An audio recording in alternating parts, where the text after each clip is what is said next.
Gravando! Fala pessoal, tudo bem? A paz do Senhor Jesus Cristo, a graça e a paz do Senhor. Aqui com vocês, o professor Alexandre Palma. Mais um vídeo na nossa rede social. Aquele nosso bloco que é o seguinte: perguntas feitas na sala de aula. Gente, qual foi a pergunta que me fizeram nesta última semana? Uma das perguntas que fizeram foi a seguinte: professor Alexandre, na última Páscoa de Cristo com seus discípulos, que foi também estipulada a nova aliança e a primeira ceia, Jesus e os discípulos não comeram o cordeiro. Por quê? Então, a pergunta para hoje é: por que Jesus e seus discípulos não participaram da última Páscoa com o Cordeiro? Então, essa vai ser a nossa linha para a resposta. Tudo bem? Então, antes de mais nada, abre tua Bíblia em Lucas, capítulo 22, versículo 19 e versículo 20. Lucas 22, 19 e 20. Eu vou ler aqui na minha Bíblia e você lê aí na sua. Lucas 22, o 19 e o 20. Assim está escrito na palavra do Senhor. Lucas 22, o 19 e o 20.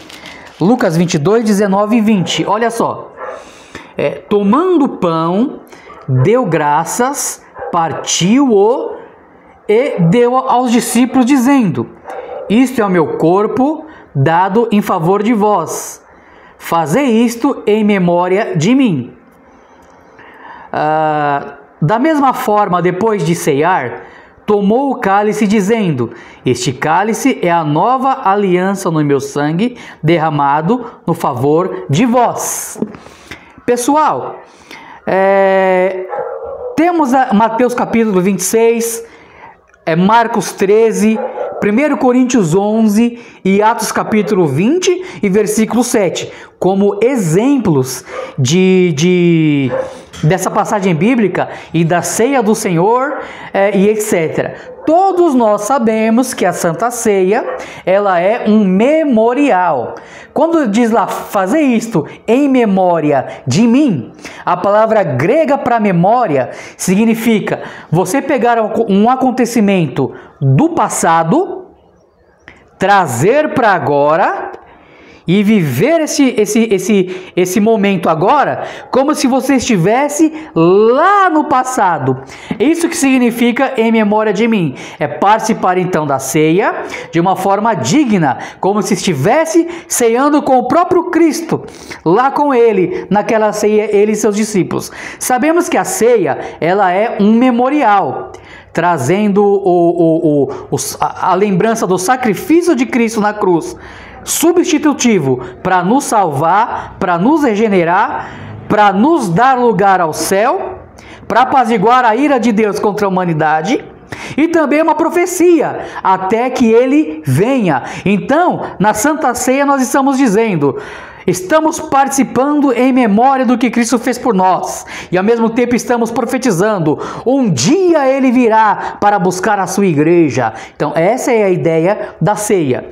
Pessoal, como vocês sabem, a Páscoa do Antigo Testamento, a Páscoa de Israel, era uma festa para celebrar a passagem deles saindo do deserto, da escravidão do Egito, e entrando na terra de Canaã, a terra prometida.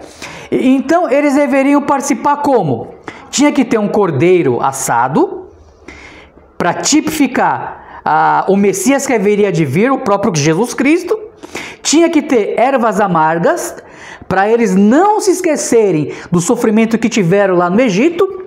Tinha que ter o vinho, representando a alegria de servir ao Senhor.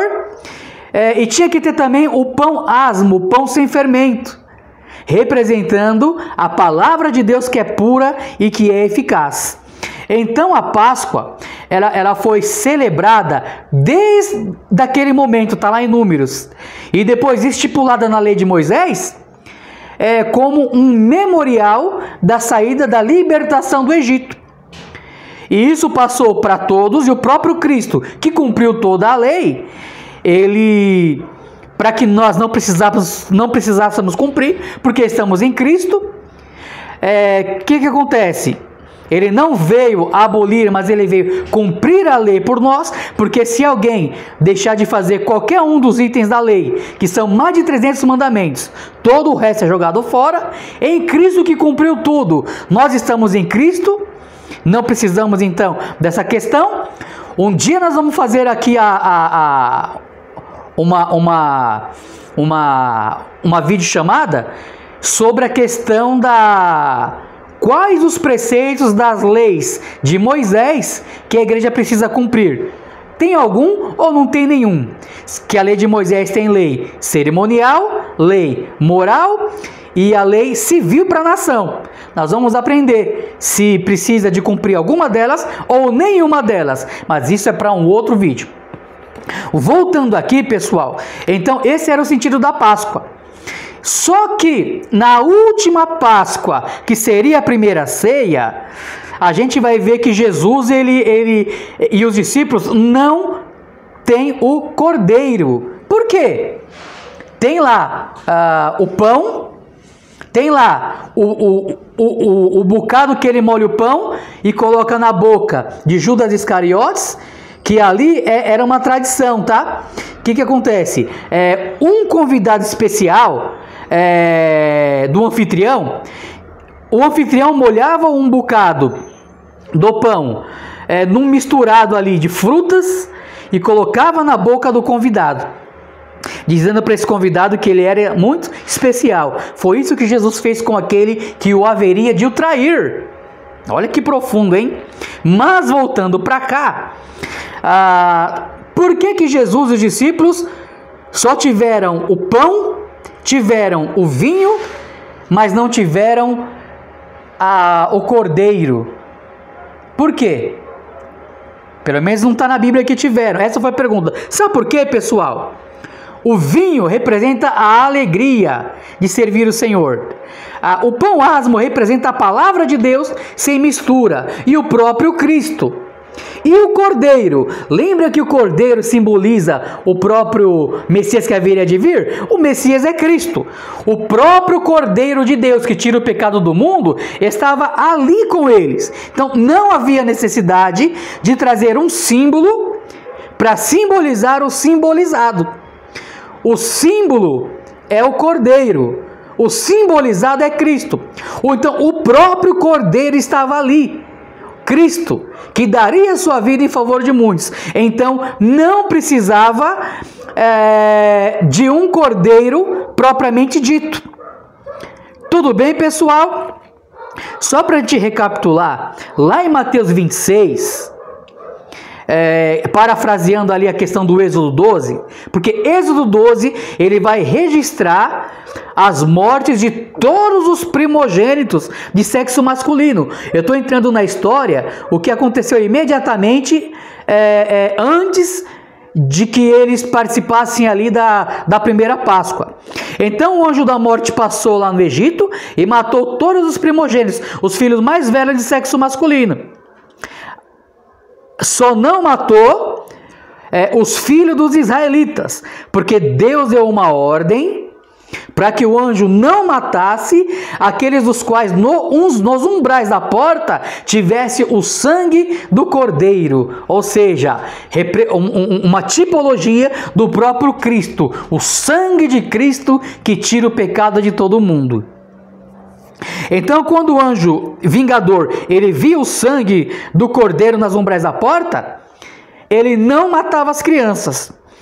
E aí o que acontece? A Páscoa é a festa anual que vai comemorar a libertação milagrosa dos israelitas da escravidão do Egito, operada por Deus.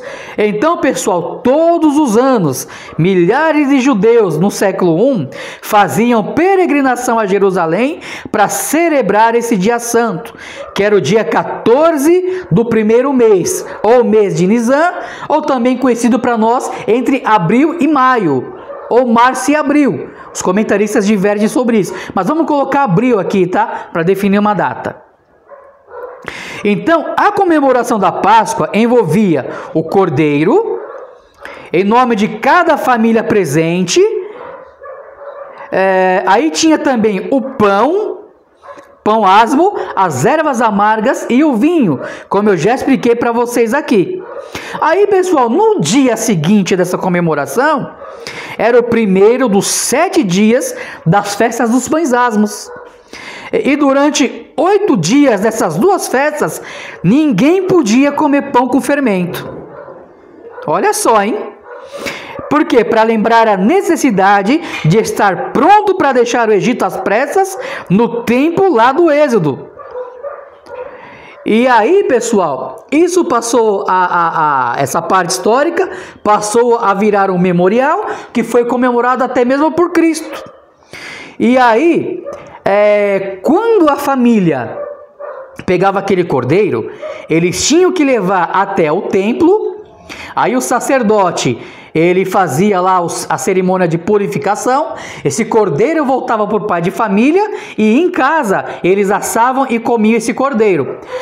O único povo que participava da Páscoa sem o cordeiro eram os essênios. Então olha que interessante, a última Páscoa de Cristo foi muito parecida com a dos essênios, porque não tinha o cordeiro. Porque os essênios, por não concordar com os israelitas ortodoxos, com o judeu ortodoxo, em muitas coisas doutrinárias, e não ter o templo de Jerusalém como santo, e nem os sacerdotes judeus, eles não levavam o cordeiro para que o sacerdote santificasse. Sendo assim, eles não participavam da Páscoa com cordeiro. Mas para nós aqui, o que acontece? Cristo e os seus discípulos não tiveram o cordeiro, porque Cristo é o próprio cordeiro. Agora tem uma coisa interessante que eu anotei aqui para nós. A última Páscoa e a primeira ceia tem algumas coisas interessantes. Tem algumas coisas que são associáveis ali. Primeiro, os alimentos eles foram consumidos à noite, que era o momento da celebração da Páscoa. Segundo, o vinho era obrigatório na Páscoa, e essa bebida teve um papel fundamental na última ceia, porque inaugurou a nova aliança, aquela aliança de Jeremias 31 e 31, feita com Israel, a nova aliança, que trocaria a aliança da lei de Moisés pela nova aliança, que é a aliança em Cristo, foi inaugurada naquele dia, e será completada quando Israel se converter a Cristo no período de tribulação. Aí Jesus, o Messias, volta e inaugura o seu reino para cumprir todas as promessas físicas sobre a nação de Israel. Mas a igreja, ela bebe dessa aliança, porque ela já foi inaugurada para aqueles que creem, mas não totalizada, porque essa aliança é do Senhor para com Israel, mas a igreja participa pela fé. Veio para os que eram seus, e os seus não o receberam, mas a todos que o receberam, deu-lhes o direito de ser chamado Filho de Deus, a saber, os que creem no seu nome. João capítulo 1, versículo 12 ao 14. Terceiro elemento aqui então. Nos tempos do Novo Testamento, os judeus se sentavam para fazer suas refeições, mas Jesus e os discípulos, eles se reclinavam quando participavam da Páscoa. Como assim? Eles deitavam no chão em um tapete, ficavam com a mão no queixo e com a outra mão eles se alimentavam. Assim era a mesa em muitas casas judaicas, e era assim que os discípulos faziam. Isso aqui é interessante para a questão de história, hein? Outra coisa, na Páscoa, um prato de aperitivo precedia o partir do pão. Lá em Mateus 26 e 23, como eu já mencionei, é aquele pratinho em que molhava o pão, naquele caldo de frutas, onde ele foi e colocou na boca do Judas. Aquele que põe a mão comigo é que me trairá. Lembra dessa questão aí? Está lá em Mateus 26 e 23. Vamos ler aqui, já que está aqui pertinho. Afirmou Jesus: aquele que comeu comigo do mesmo prato há de me trair. Ou seja, pegava lá o bocado e colocava no pratinho, com a mistura ali, especiarias de fruta, e colocava na boca de um convidado. A Bíblia de Estudo Arqueológica da NVI, que é essa daqui, que eu estou nas minhas mãos, olha só. Ela tem uma nota interessante no versículo 23, que eu vou ler para vocês. Olha só. Era costume, praticado por alguns do Oriente Médio, tomar um pedaço do pão e imergi-lo a uma tigela de molho, que era feita de frutas em compota, que ficava sobre a mesa. Uma cortesia especial consistia em escolher um pedaço selecionado do prato principal e entregá-lo ao convidado. Nesse caso foi o pãozinho na boca do Judas. Embora a Bíblia não diz que foi colocado na boca dele, mas analisando a história e o contexto cultural, era assim que se fazia. Então foi assim que Jesus fez. E entregar aqui, ó, na cultura da época, como entre os árabes dos dias de hoje, participar de uma refeição com alguém era equivalente a dizer: sou seu amigo, não vou te ferir. E colocar ali o pão asmo, molhado ali no caldo de frutas e dar na boca do convidado, ou participar junto no mesmo tempo, significava que aquele convidado era especial. E Jesus, quando foi ser traído por Judas, falou: o que você tem para fazer? Faz, meu amigo. Olha só, hein? Outro ponto aqui, ó. Um hino era cantado na Páscoa, igual a Mateus 24 e 30. Depois de terem cantado um hino, saíram para o Monte das Oliveiras. Olha só, Jesus, antes de fazer o que tinha que ser feito, se entregar por mim e por você, ele cantou um hino. Segundo os comentaristas, é do Salmo 113 ao Salmo 118, os hinos que são cantados na Páscoa. Isso aqui é interessante para nós, tudo bem? Para a gente concluir, então, o fato de Jesus participar de uma refeição com seus discípulos indica o quê? Que a igreja é a família de Deus. Por quê? A Páscoa não era entre o pai de família e a sua família? Quem que é a família do Senhor? Aqueles que o servem. Nós somos a família dele. Então os discípulos ali estavam representando a família de Deus, a família em Cristo, a família pelo sangue de Cristo, que somos eu e você. Tudo bem? Aí tem até um hino que diz assim, do Oficina G3, né? O teu amor nos transformou, o teu amor nos tornou irmãos, o teu amor nos transformou. O novo sangue de Jesus. Bam, bam, bam, bam, bam, bam, bam, bam. Mas vamos continuar aqui. Então, pessoal, foi através do seu sangue. Não foi com o ouro que nos comprou Jesus, mas com teu sangue vertido lá na cruz. Hino da harpa. Mas vamos terminar aqui. Marcos 3, do 31 ao 34, eu quero ler com vocês aqui, ó. Marcos 3, do 31 ao 34. Olha o que está escrito na palavra do Senhor. Eu não gosto de editar vídeo, tá, gente? Porque eu funciono só assim. Se eu edito vídeo aula, não funciona. Para mim é no 3, 2, 1, gravando e vambora. Porque é no ritmo da aula na classe. É só assim que eu funciono. Marcos 3. Vamos ver se é isso mesmo? Marcos 3, do 31 ao 34. Então chegaram a mãe e os irmãos de Jesus, ficando do lado de fora. Mandaram alguém chamar. Havia muita gente assentada ao seu redor e lhes disseram: tua mãe e teus irmãos estão lá fora e te procuram. Olha como que a igreja é a família de Deus. Então olhou para os que estavam assentados ao seu redor e lhes disse: aqui está minha mãe e meus irmãos. Quem faz a vontade de Deus, este é meu irmão, minha irmã e minha mãe. Ou seja, somos a família de Deus em Cristo, porque fazemos a vontade de Deus, que a vontade de Deus é se achegar a Ele através do único caminho, a verdade e a vida, que é o próprio Jesus Cristo. Vamos terminar então. Outro ponto. Jesus pode ter usado o pão sem fermento na última ceia, mas os escritores dos evangelhos usaram uma palavra comum para pão. Agora estamos na questão de gramática grega, hein? A fim de evitar a implicação de que a ceia do Senhor tem que obrigatoriamente ter pão sem fermento. Não tem, pessoal. O que vale é o ato. Por exemplo, há muitos países na África, continente africano, a África é um país. No continente africano há muitos países que não é cultura o pão. Sabe como que eles ceiam? Através de uma fruta. E tá tudo bem, e tá tudo certo. Deus respeita as culturas, desde que as culturas não firam a sua palavra. Agora a chave, hein, para responder. Por que Jesus e os discípulos não comeram cordeiro na ceia?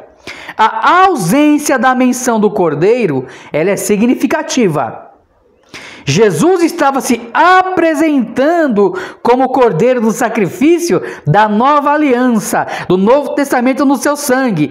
E a menção de um cordeiro literal não era necessária, porque ele é o cordeiro.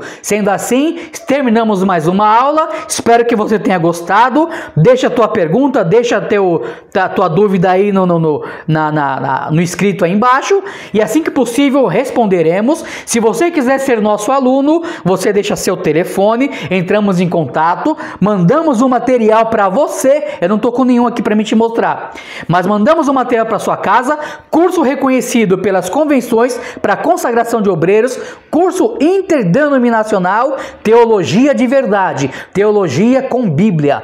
Teologia sem a Bíblia não serve para nada. Deus abençoe você, até a próxima, fui!